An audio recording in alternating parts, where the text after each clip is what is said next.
Hey, everybody. Welcome to the Can I Borrow Your Car podcast. And my message today is green means go. What does that mean? Well, the first thing I ever had published was in I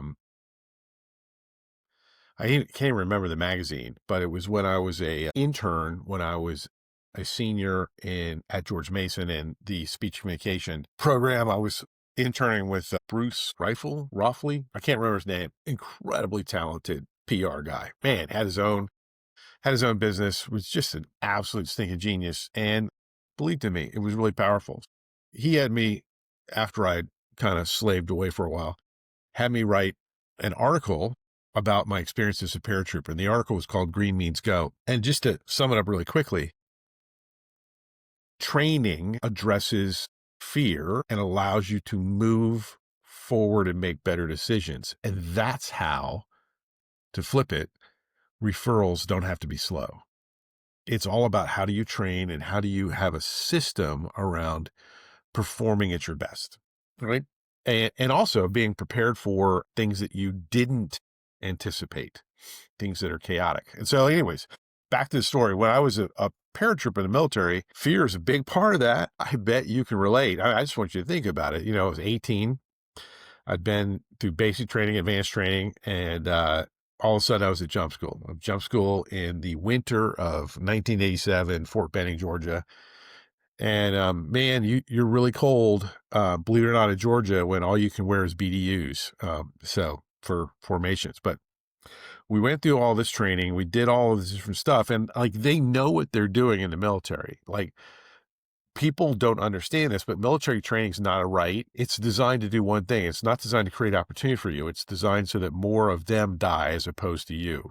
That's what military training is how can we have the right ratio of casualties to troops that can do what they need to do. And so you can take all of your thoughts about peacetime and the way normal careers work, and you can apply that to the military and be an idiot, because that's fundamentally, the world is not a nice, safe, friendly place. It's a really brutal, nasty place. And this is something veterans know. And that's veterans from both sides of the aisle.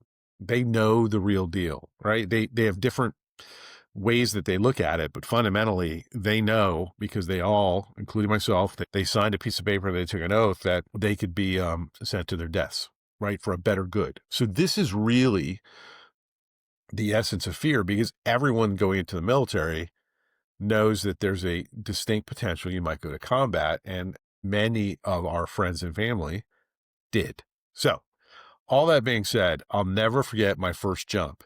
Like I'm a reasonably smart person. I have friends that are really smart, but I'm a reasonably smart person. I'll never forget, I'm up in the plane. You've been through 3-4 weeks of jump school, and you're got your parachute on and you're in the airplane. And my first jump was out of a C-130, which is a propeller plane. And it's just really loud. You're up there. Everybody's farting a lot because we're all freaking scared. Nobody yacked, so nobody puked, which is kind of nice. I have been on jumps where people puke, and that is let's just say that starts a chain of events with consequences.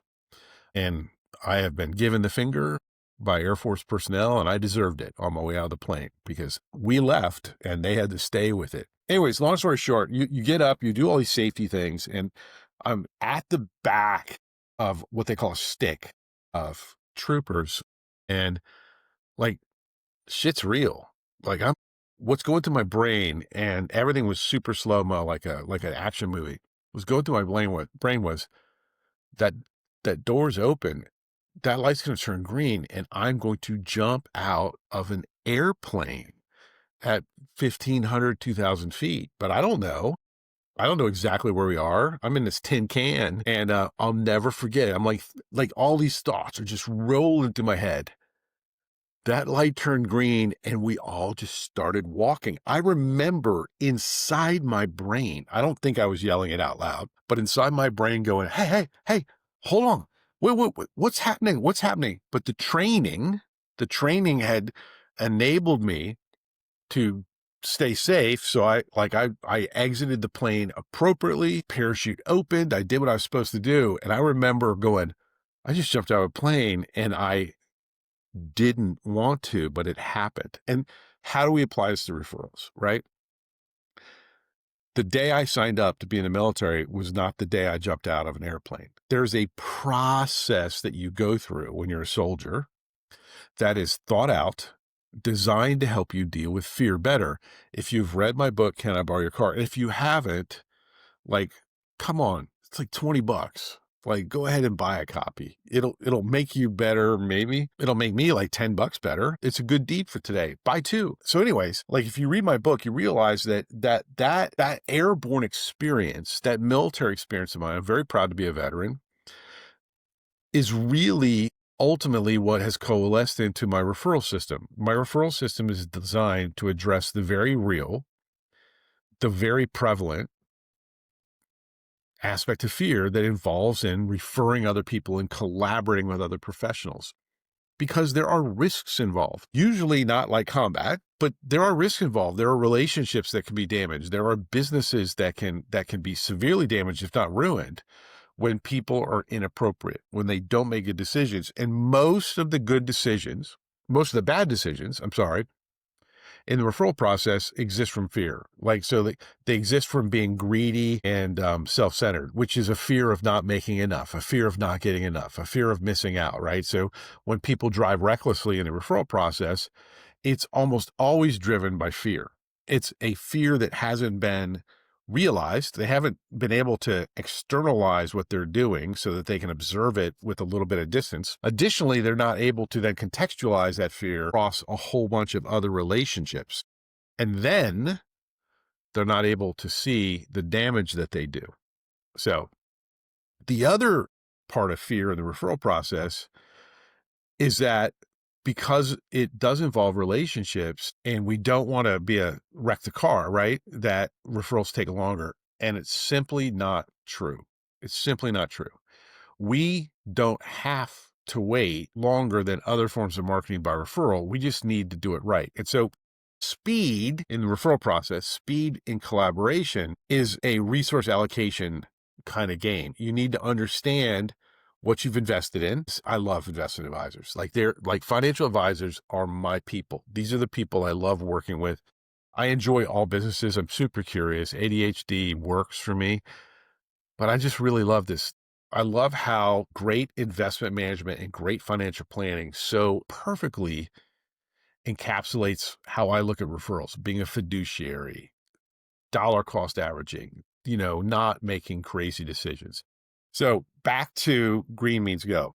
One of the things that I want to encourage you, no matter where you are in your career, whether you're a seasoned professional or whether you're a brand new salesperson, I want you to understand that doses are what's effective, right? You don't run and do as many push-ups your first day at boot camp as you do your last day, because you have to get stronger. You have to become more fit. Same thing happens in referrals.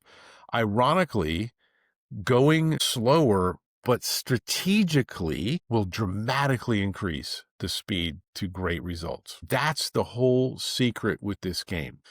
So when you think about it, what are some of the ways we do that? Well, number one of the reasons that my entire process revolves around giving referrals as a foundational and first step is because inherently, when we're taking the risk ourselves with our referral sources and our clients, we're reducing the risk for them, which is going to make us, if we're looking at this consciously as part of a strategic plan, it's going to make us feel more confident.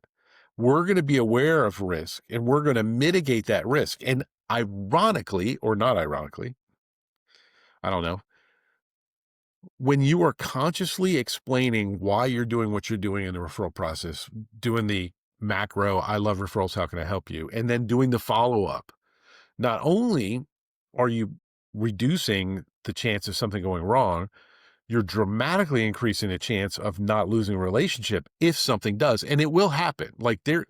I had problems when I jumped. There were a couple times the parachute didn't work perfectly. There are going to be car accidents that happen. I've been in one. Probably some of you that are listening have been in one, right? Things are going to go wrong. It's how do you deal with it? What training have you been through? What systems do you have through? How do you react, right?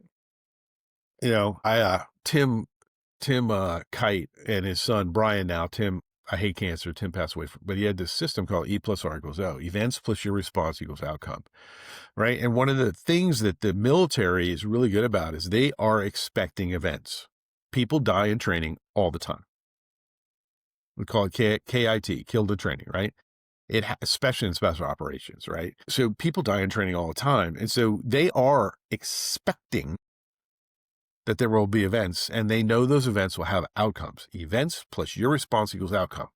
Training is how you manage and influence your response. And it is so absolutely critical within the referral process to understand that you are not in charge of all the events and you are only influencing, not guaranteeing, the outcome. Because the beauty of referrals is we can scale to 7, 8, 10 generations of referrals. Like you can reach the entire world by referral. But it's going to be done through people, which means that kind of like the telephone game when you're a kid, like sometimes a message will move around and change some, and you need to be ready to respond to it.